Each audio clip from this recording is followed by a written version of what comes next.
अभी आपने इस वीडियो में जो देखा ये क्या है? ये जेनेटिक डिसऑर्डर है, कैल्शियम डेफिशिएंसी है या सीजनल इफेक्ट है? आइए जानते हैं आज के इस वीडियो में।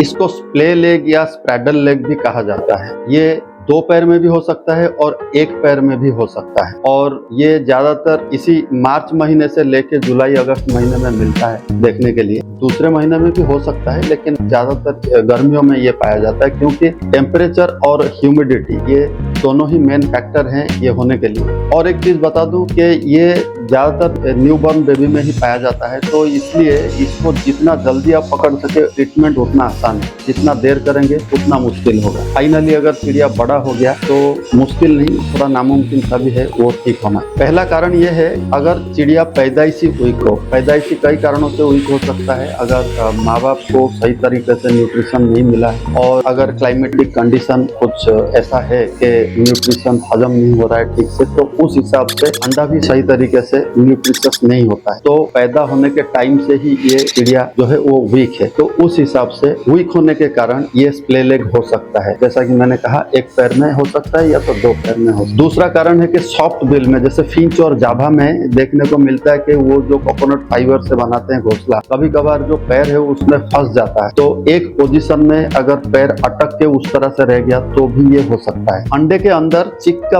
पोजीशन बिगड़ने से भी ये हो सकता है। आमतौर पे जो लोग यूज करते हैं इंक्यूबेटर का, अगर अंडे का जो ऊपर का पोजीशन होता है जहाँ पे एयर स्पेस रहता है, किसी तरह से अंडे को उल्टा रख दिया गया, कभी कभार वो एयर स्पेस जो है वो साइड में आ जाता है या नीचे में भी आ जाता है। तो वो इसलिए आता है कि चिड़िया का जो बच्चा है उसके एक के अंदर उसका पोजीशन जो है वो बिगड़ जाता है। तो बिगड़ने की वजह से अगर ऐसे कोई पोजीशन में रह गया जिसमें कि वो पैर फैल गया बाहर की तरफ, तो वो जब पैदा होगा तो वो पैदाइशी स्प्ले लेग भी हो जाएगा। सबसे बड़ा रीजन है टेम्परेचर फ्लक्चुएशन और ह्यूमिडिटी फ्लक्चुएशन। ये बहुत कम लोगों को मालूम है, इसीलिए ये मार्च से जुलाई अगस्त के बीच होता है, क्योंकि ये गर्मियों के टाइम में टेम्परेचर तो राइज करता है लेकिन ह्यूमिडिटी बहुत फ्लक्चुएट होता है। और जो नॉर्मल फार्म में जब चिड़िया का बच्चा होता है तो नेचुरली ये अफेक्ट कर जाता है। आमतौर पे आपने नोटिस किया होगा ये स्प्ले लेग जिसका भी होता है, मान लीजिए कि चिड़िया ने 4-5 अंडे दिए हैं, उसमें से ज्यादातर हैच नहीं होंगे, 1 या 2 हैच होंगे। अगर हैच हुए तो भी वो मर जाएंगे और जो 1-2 है बच्चा हैच किया हुआ है तो वही बच्चा वो स्प्ले लेग भी हो गया और वो बच्चा वैसे भी वीक होता है। यही किस्सा जो है आर्टिफिशियल इंक्यूबेशन में भी होता है। किसी कारण से अगर कोई इंक्यूबेटर में कोई खराबी के कारण अगर ह्यूमिडिटी बार बार फ्लक्चुएट होता रहा, जिसमें कि इंक्यूबेटर में पानी देना पड़ता है, मान लीजिए कि आपने देखा नहीं और वो पानी खत्म हो गया है तो ह्यूमिडिटी कम हो गया, फिर से पानी दिया गया, वैसे तो चेक करने पर अंडा सही रहेगा लेकिन उसके अंदर ये चिड़िया का बच्चा वीक हो सकता है और उसका आगे चल के हैच होने के बाद स्प्ले लेग होने का चांसेस ज्यादा है। इसी तरह से बच्चा जहाँ पे है वो अगर स्लिपरी रहा, जैसे कि कई लोग प्लाईवुड का बॉक्स यूज करते हैं और प्लाई जो है वो पूरा प्लेन स्लिपरी होता है। हैंड फीडिंग के दौरान कई लोग प्लास्टिक का टब जो है वो यूज करते हैं बिना किसी बेडिंग मटेरियल के, या फिर अगर बेडिंग मटेरियल आपने हल्का दिया हुआ है तो वो मतलब खिसक के उसका पैर स्लिप होके भी हो सकता है ये स्प्ले लेग। और ये जो नेस्ट बॉक्स है सबसे बढ़िया है कि अगर प्लाई में बनाना ही है तो नीचे का जो पट्टा है उसको आप वुड का यूज करें और वो वुड जो है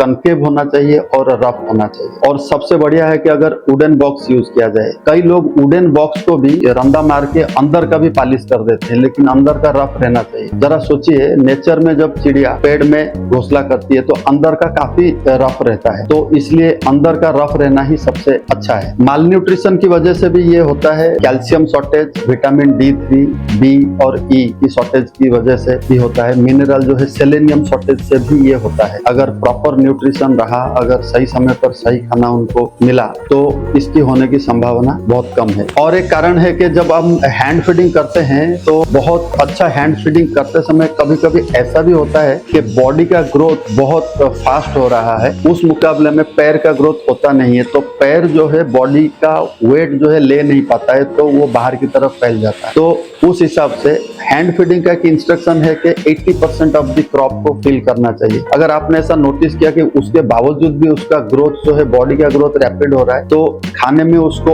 और थोड़ा भी कम करके एडजस्ट किया जा सकता है। और नहीं तो आपको स्प्ले लेग का ब्रेसलेट है वो यूज करना पड़ेगा। तो ये सबका ट्रीटमेंट क्या है? जो स्प्ले लेग का ब्रेसलेट आजकल मार्केट में आराम से मिल रहा है, स्टील का भी मिल रहा है, प्लास्टिक का भी मिल रहा है। आप अभी विजुअल में देख रहे हैं उसको कैसे लगाया जाता है।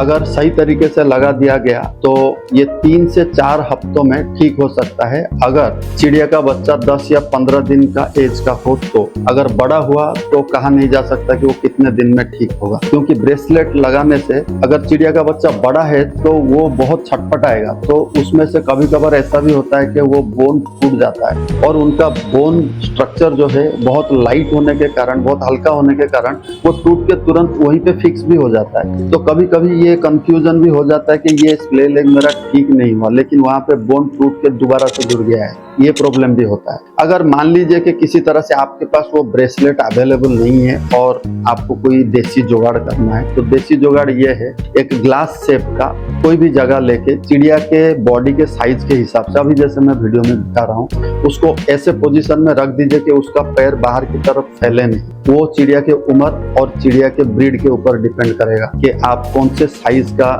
ग्लास का तरह बर्तन, कोई प्लास्टिक का डब्बा को भी हाफ काट के ये किया जा सकता है, उससे भी ये आराम से ठीक हो जाएगा। उसी वक्त आपको कैल्शियम, मिनरल और विटामिन का कोई मिक्सचर भी हैंड फीडिंग फॉर्मूला में ऐड करना चाहिए।